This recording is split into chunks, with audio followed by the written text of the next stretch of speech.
Well, this is the time of the year where initiation schools around the country welcome young boys to prepare them for manhood.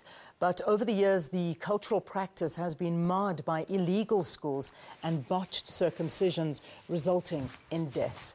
In studio now, we are joined by the General Secretary of CONTRALESA, Mr Xolile Ndevu. It's good to have you. Welcome to the program.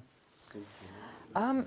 Now, your organization basically promises that no initiate will die as a result of botched circumcisions this year. How are you going to try and ensure this?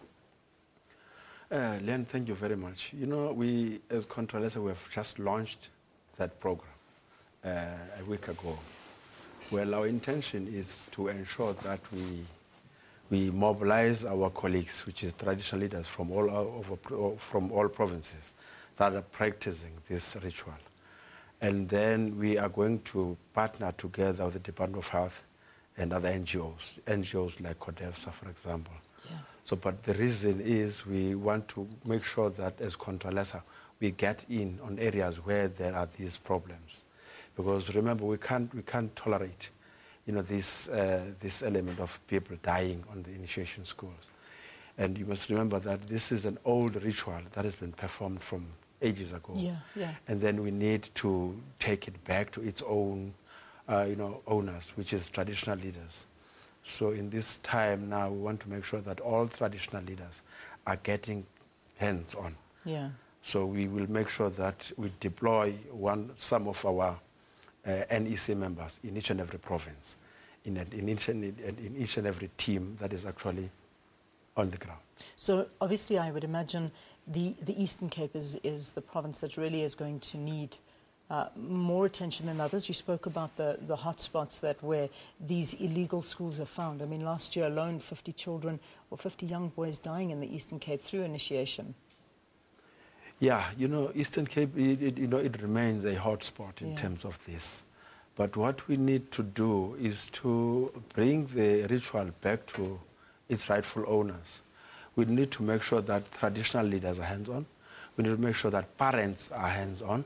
We need to make sure that boys themselves are actually able to understand what it is for them in the ritual and what needs to be done by them as the very people that are going to be, circumcised. Yeah. So we need to set up our systems in ensuring that everybody is on board in terms of this.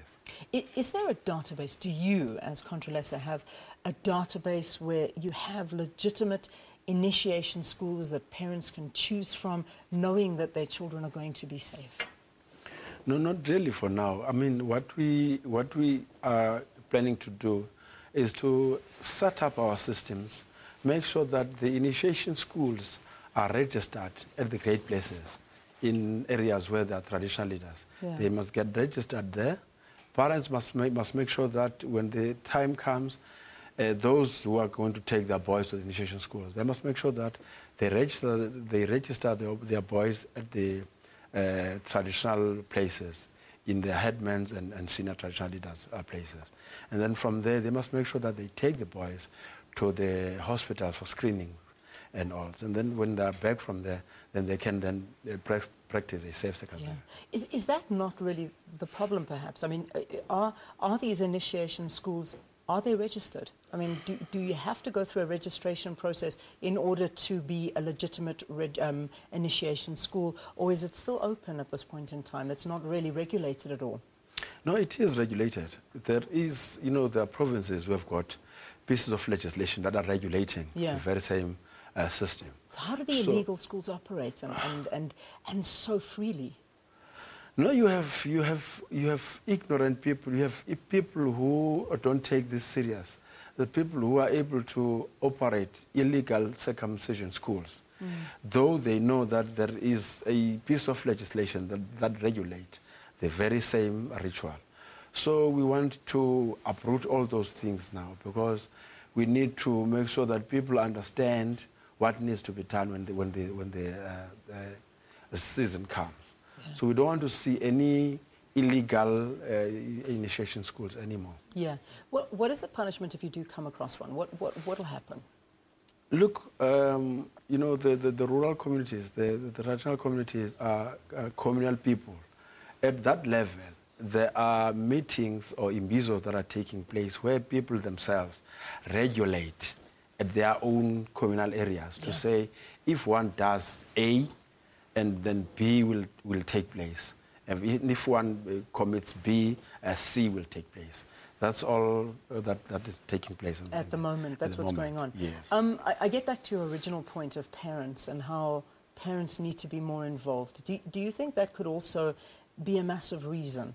Is that parents perhaps are not fulfilling their role in terms of making sure that their children don't lose their lives in these initiation schools and are not really doing enough homework on behalf of their young boys? You know, Leanne, you have an element of parents here who are not taking responsibility. Yeah. You know, for a man like myself, I can't sleep at night without knowing where my boys are. Yeah. I mean, that's my responsibility as a man, as a parent, as head of the house, to know where my kids are before I sleep. So it also goes back to parents to actually make sure that they know the whereabouts of their children, boys in this case. So we need to as well engage with parents to let the parents understand their role in terms of this. Yeah, indeed. Xolile Ndevu, thank you. I hope that your campaign works, where you are hoping to not have any deaths as a result of botched circumcisions this year.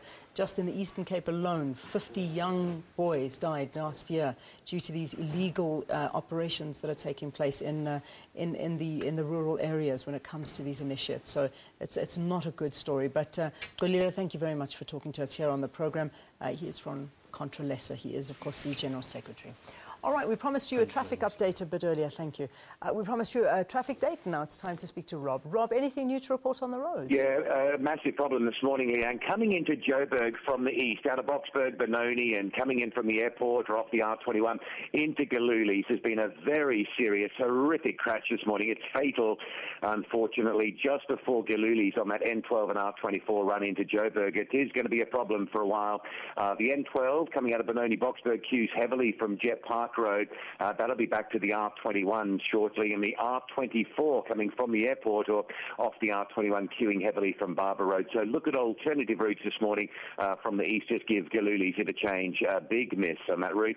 It is going to be a problem for a while. Also, the traffic coming north on the N3 through Galulis out to the airport or out towards Boksburg, just, caught up having a look at it. Spectator value, so heavy traffic from Van Buren into Galulis and out towards the airport. So if the airport is your destination this morning from the south, just make sure you've got extra time to get through that. Other issues this morning, a pedestrian knockdown, looks bad, Main Reef Road inbound just opposite the McDonald's in Joburg, and no Ria Via buses coming out of Soweto on the T1 route.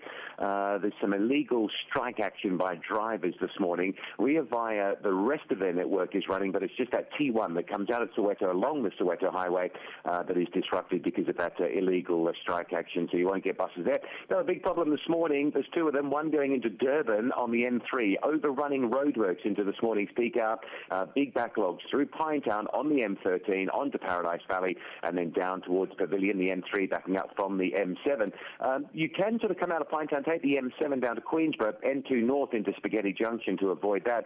And the other issue, the other big one in Cape Town today, Bosmansdam Road at Montague Drive. No traffic lights there. It's a massive junction that takes traffic to work in Montague Gardens, Canal Walk, Century City. No traffic lights. Horrible stuff coming out of Edgemead on Bosmansdam Road, and big queues on the N7 north from Epping, south from Dunoon towards that Bosmansdam Road. You will struggle to get off the N7 at Bosmansdam Road due to the sheer thickness of the traffic running through towards those faulty traffic lights.